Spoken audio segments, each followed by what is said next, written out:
खुलुमबाय स्टुडिअ आं दायो राजीव बसुमतारी बाक्सा जिल्ला बर' बाजार थानाय हिमगिरि बर' आयदा गोजौ फरायसालियाव बिटिआरनि लाइब्रेरि सार्भिस डिपार्टमेन्टनि बिथोनजों राबां दख'रा एबसु आरो रुपनाथ ब्रह्म गोसोखां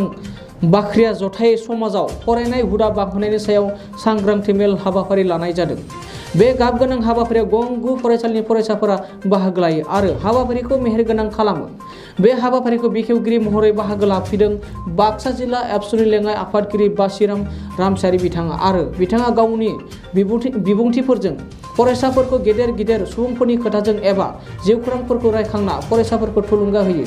आरो फरायसाफोरखौ जिउआव जाफुंसार जानोबा थांखि थाथारनांगोन आरो लाथारनांगोन आरो बे जिउआव दावगानो थाखाय मोजां जाथारनांगोन बेखौ खावलायो। बे हाबाफारियावनो फुंखा सुबुं महरै बाहागो लाफैनो हायो जवाहर बगाधर ब्रह्म किसान जौमा फरायसालिमानि गौरायुं डक्टर केशव बसुमतारी आरो डक्टर कमल बड'सा कछारी सोरखारि कलेजनि लोगो बिबुंगोरा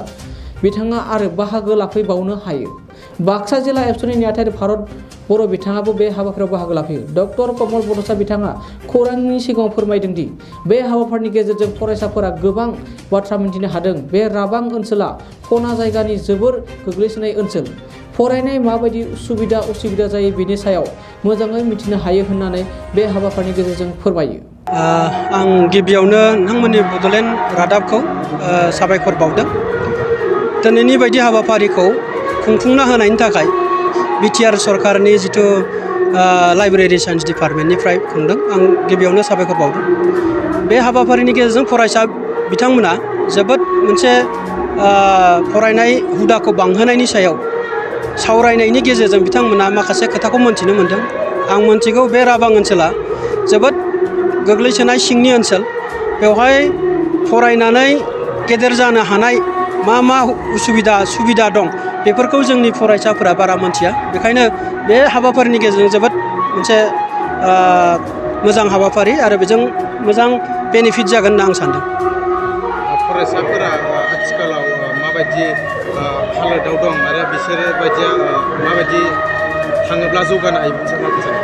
फरायसाफोरनि हालोदाथ' बे थांनाय बोसोरनैयाव लकडाउननि थाखाय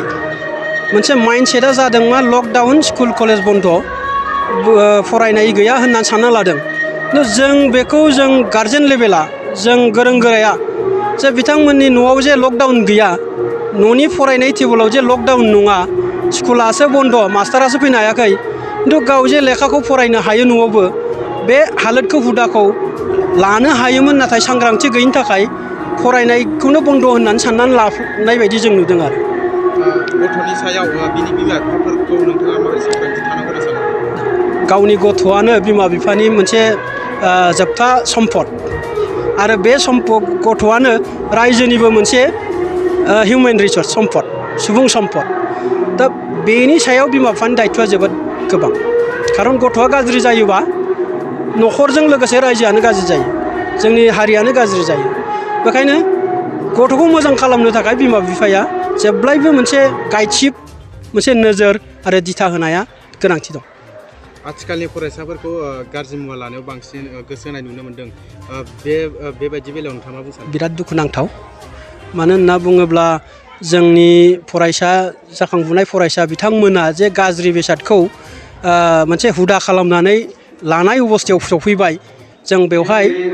गथ'फोरनि गाज्रि हुदा लानायनि सिङाव जोंनि माखासे एजेन्सिसफोरा बे गाज्रि मुवाया जोंनाव बोरै सफैखौ सिं बोरै हाबफैखौ प्रसासन सरखार लोगो नांना गुदियावनो होबथानांगौ। मानो होनना बुङोब्ला उन्दैखौ होबथाबाय थाब्ला गाज्रि मुवा फैनायखौ होबथायाब्ला बेखौ जों माब्लाबाबो फाहामनो हानाय नङा। खारन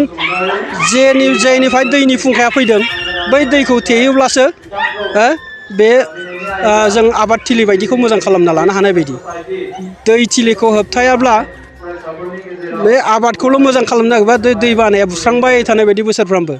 बे फेग्रा बेसादा बेबायदिनो जोंनि इयुन जोलैखौ फोजोबस्रांनो हागौ। बेखायनो जों सानो फेग्रा मुवानि सर्सखौ नागिरनानै गुदियावनो बेखौ बन्द खालामनांगौ। प्रसासन पुलिस सरकार आरो जों गोरों गोराया जुदि एलार्ट जायोब्ला बबे दखानाव मोनो बे दखानखौ जोङो बिथांखि लानानै मोनसे होबथानाय खालामनांगौ। बबेनिफ्राय लायदों बेखौ जोङो होबथानो नाजानांगौ आरो दा बेखायनो गथ'फोरखौल' दाय होब्ला जाया बेखायनो बे आं गाज्रि मोनाखै मोजां मोनदों बिस दा पयजन सावथुना बेनि सायाव सांग्रांथि लाबोदों बे ओनसोलाव फैला बिथाङा बेखौ खालामदों आं मोजां मोनदों बेजों लोगोसे बेवहाय होनाय जोबथा डायलगा लास्ट कनक्लुडिंआ बिमा बिफानि सायावल' दाय होआबासिनो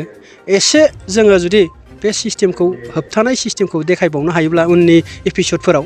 गाज्रि नङा मोजां जागोन सेकेन्ड एपिसडफोराव जाहाथे बिनि सर्सफोरखौ नागिरनानै होबथालांनाय आरो जोंनि इयुन जोलैखौ मोनसे मोजां डाइरेक्सन होनो हानाय जों गोग्गो समाज दानो हायो बेखौ जों हास्थायो increasing reading habits in the society बे टपिकखौ लानानै राबां दख'रा दुलाराय बर' फरायसा आफाद आरो लोगोसे ओनसोलनिनो मोनसे बिजाबखुलि रुपनाथ ब्रह्म गोसोखां बिजाबखुलि बेनि बानजायनायाव नैबे हाबाफारिया जादों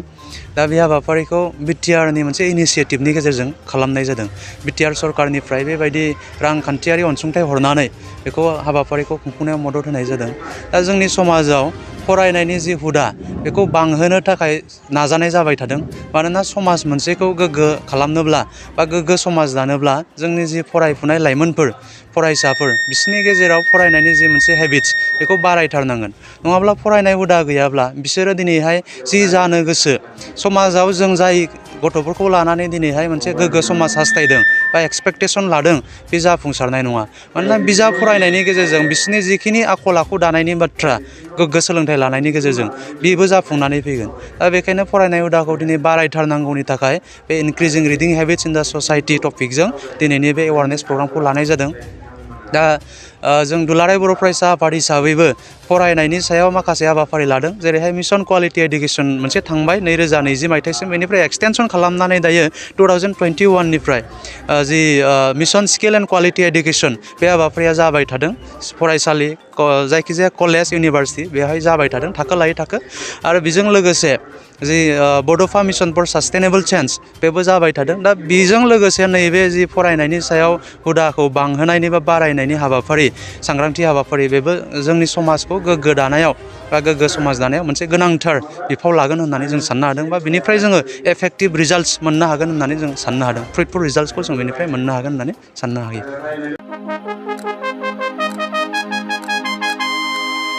खुलुमबाय नै सफैलायबाय दुलाराय बर' फरायसा आफादनि थान्दै जखनथाया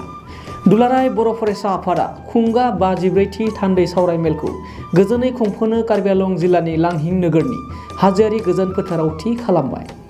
गासैबो हारि हारिसाफोरनिसिम बानजाय आफादनिफ्राय मोनसे फोसावनाय जादों कार्बि आंलं जिल्लानि लांहिं नोगोरनि हाजोआरि फोथाराव 2022 मायथाइनि 2, 3, 4 आरो 5 फेब्रुआरि खालाराव जानो गोनां दुलाराय बर' फरायसा आफादनि 54थि थान्दै जखनथाइ लोगोसे 49थि कार्बि आंलं जिल्ला दुलाराय बर' फरायसा आफादनि बोसोरारि जथुम्मायाव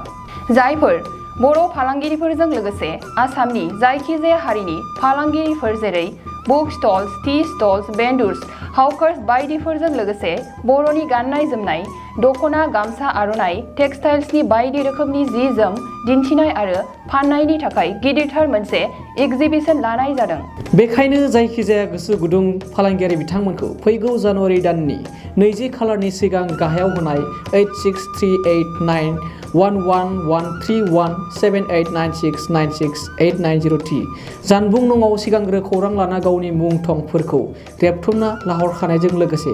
गोरोबथा खालामनो थाखाय खावलायहरनाय जाबाय गोजोन्थों बिटिआर हालाम लाइमोनफोरनि थाखाय मोनसे गोजोनथाव खौरां लानानै फैदों ट्रान्सफर्म रुरेल इन्डिया फाउन्डेसन एनजिअनि गेजेरजों बिटिआर डेभेलपमेन्ट फेल'शिपआ मोनसे बिटिआरआव बेकार जेंनाखौ सुस्रांनो फेल'शिप प्रग्रामनि थाखाय अनलाइन सोलिगासिनो दं बिटिआर गभ एडमिनिस्ट्रेसनजों लोगोसे खामानि मावफानो मोननाया गोसो गुदुं लाइमोनफोर आरो गोरों गोरा मानसिफोरनि थाखाय बेसेन गोसा सुबिदा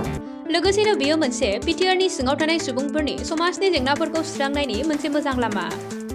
ब्लक लेभेलाव खामानि मावनाय ओनसोलखौ जौगाहोनाय बिथिं एबा आयदाफोर जेरै एग्रिकालचार आरो sericulture livelihood education skill development employability entrepreneurship फिसा आरो गिदिर कारखानाफोर health and nutrition drinking water and sanitation बोथोर सोलायनायनि सायाव नोजोर होनाय बायदि बायदि बे फेल'शिप प्रग्रामा 3 बोसोरनि आरो बे प्रग्रामखौ लाग्रानो दान मोनसेयाव 20,000 दान बान्थाबो होनाय जागोन नोंथांमोनहा बे प्रग्रामाव बाहागो लाफैनो हागोन आरो बिटिआरनि जौगाखांनायाव गावनिबो आखाइ होफानो हागोन बे हाबाफारिनि थाखाय नोंथांमोनहा फैगौ 10 जानुवारि 2022 खालारसिम वेबसाइटनि गेजेरजों अनलाइन एप्लाइ खालामनो हागोन। अनलाइन खालामनो थाखाय गोसो गुदुं नोंथांमोना गाहायाव होनाय वेबसाइटआव अनलाइन खालामनो हागोन।